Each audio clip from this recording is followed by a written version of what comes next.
Kratos needs a fresh start.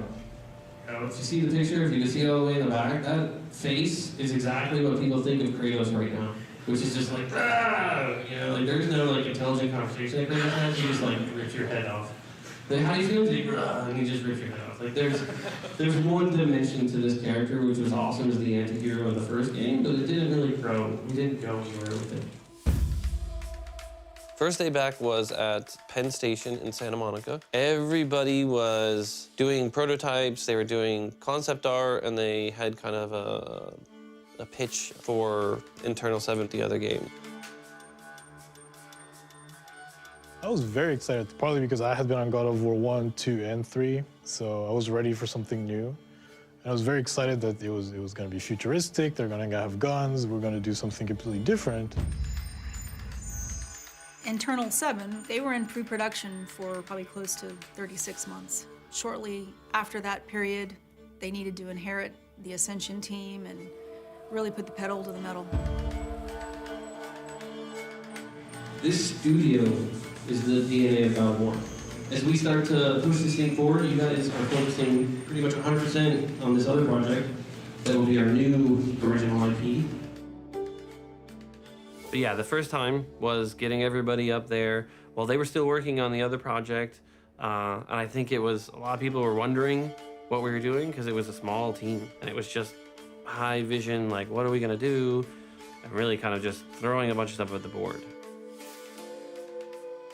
Leadership had made some decisions around the growth of the studio and how we would remain competitive.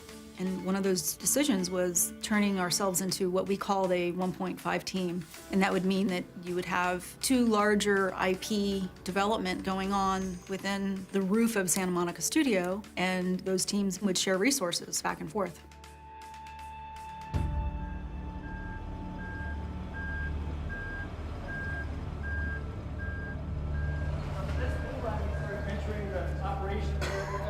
And the theme of the day is trying to keep quiet during the tour. Lots of reverb in there. So we have a whole area. Offices will come along here. Offices will be along this wall.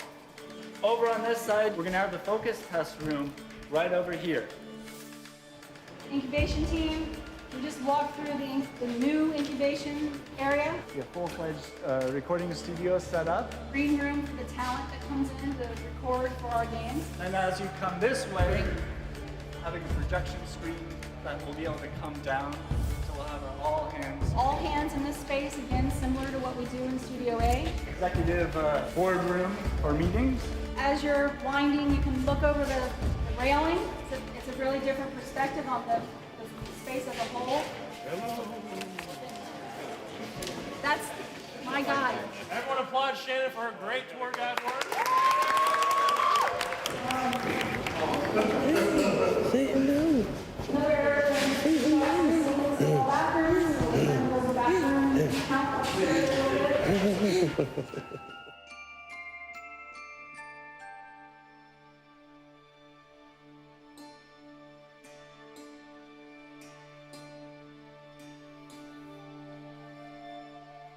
Thank you guys all for coming. I think this is a crazy great opportunity. I'm sure all you guys are totally overwhelmed like I am with how incredibly large this place is.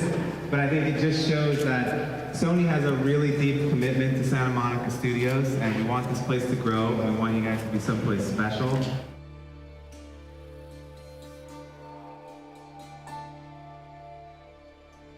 Opportunities like this don't come very often. I'm very honored to be here with you guys today in our new home with the team that is going to be the future of Sony Santa Monica.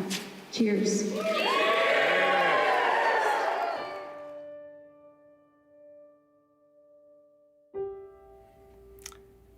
You want me to talk about what it would be like if it failed? Well, I mean, yeah, just Yeah. like really where it comes from is Yeah. what's at stake, because it's like Yeah. that's part of the business. You know, It what's is at part of the business, and you know, if any franchise were to fail on on an epic scale, like just not deliver at all, of course there'd be ramifications.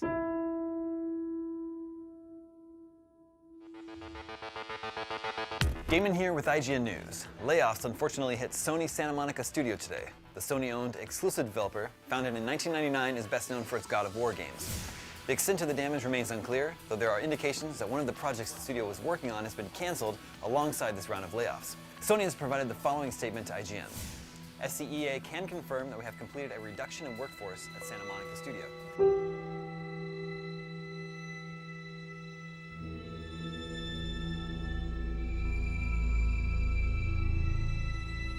You know, I think it ended up being a dream that died, literally, in that moment.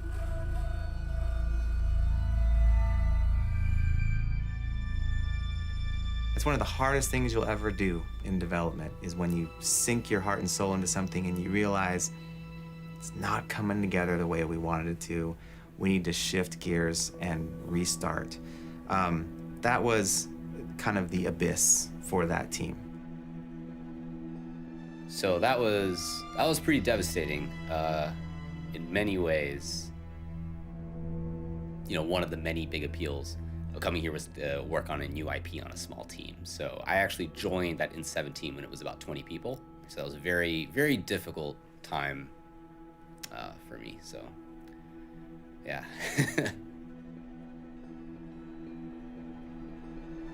But for us, we kind of had our heads down. We were just like, okay, we had a timeline, and that timeline felt pretty good. That other game was going. We were kind of like, okay, cool, we'll kind of trail them, draft, knowing we can get people on. And then when things were not working out, and kind of the big sort of halt happened on the project, we had to suddenly say, we're about to get 110 people. And I had to figure out how to keep them busy and figure out now, beyond just the concept of the game, but how are we gonna, what's the new pipeline? What's the engine? It was in a dire position, right? Because you're in that state where you don't have anything to keep people busy, but we were in no way ready for 110 or 120 people that we inherited. We were just trying to like basically do mental push-ups to be ready for the team. And then all of a sudden they just got delivered on our doorstep about 8 to 9 months early. And it was like, what are we gonna do now? And it was just scrambling, you know? And then there's a lot of mistrust right out of the gate because they're like, what have you guys been doing over here? You don't know what game we're making? And we're like, you guys are like early. It was very difficult, but we had to push on, you know? And I think we had to find the positivity out of it and figure out how we can kind of collect everybody again. I think for me, it was just that, again, perseverance of coming in here and putting one foot in front of the next to make sure that tomorrow is a good day for everyone.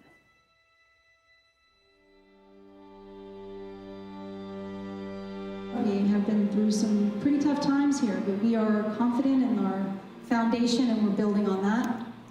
We are in a reset phase with the new studio. This probably won't make the final cut, but I like this location.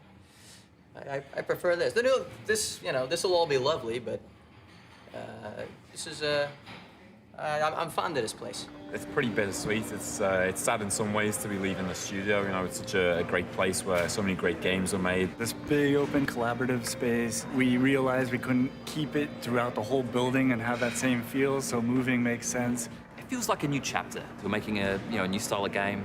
You know, it's going to be a good symbolic break and a new beginning. New generation, new facility, new logo, all coming together here and now. And it starts the future of the business that we so love.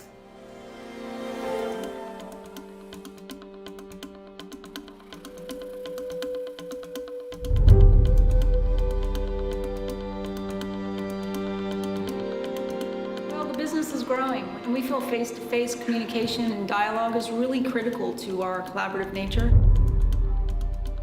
Well, I mean, definitely we'll miss some things about the old building. We went through a lot there, but I think this is I feel re-energized, you know, to be honest. I feel like, you know, I just feel pumped up for whatever's going to be next. The inspiration is definitely in the building now. I mean, we have to step up and make something fantastic because we're in a fantastic place. For me, I wasn't coming to work at Sony, I was coming to work on that franchise. You know, when I played God of War 3, I was so excited about it. I just wanted to be part of that. You know, if you're making a fighting game or a sports game, you build a team around what you need. And we had a team of people who loved God of War and a team of people who want to build that kind of game.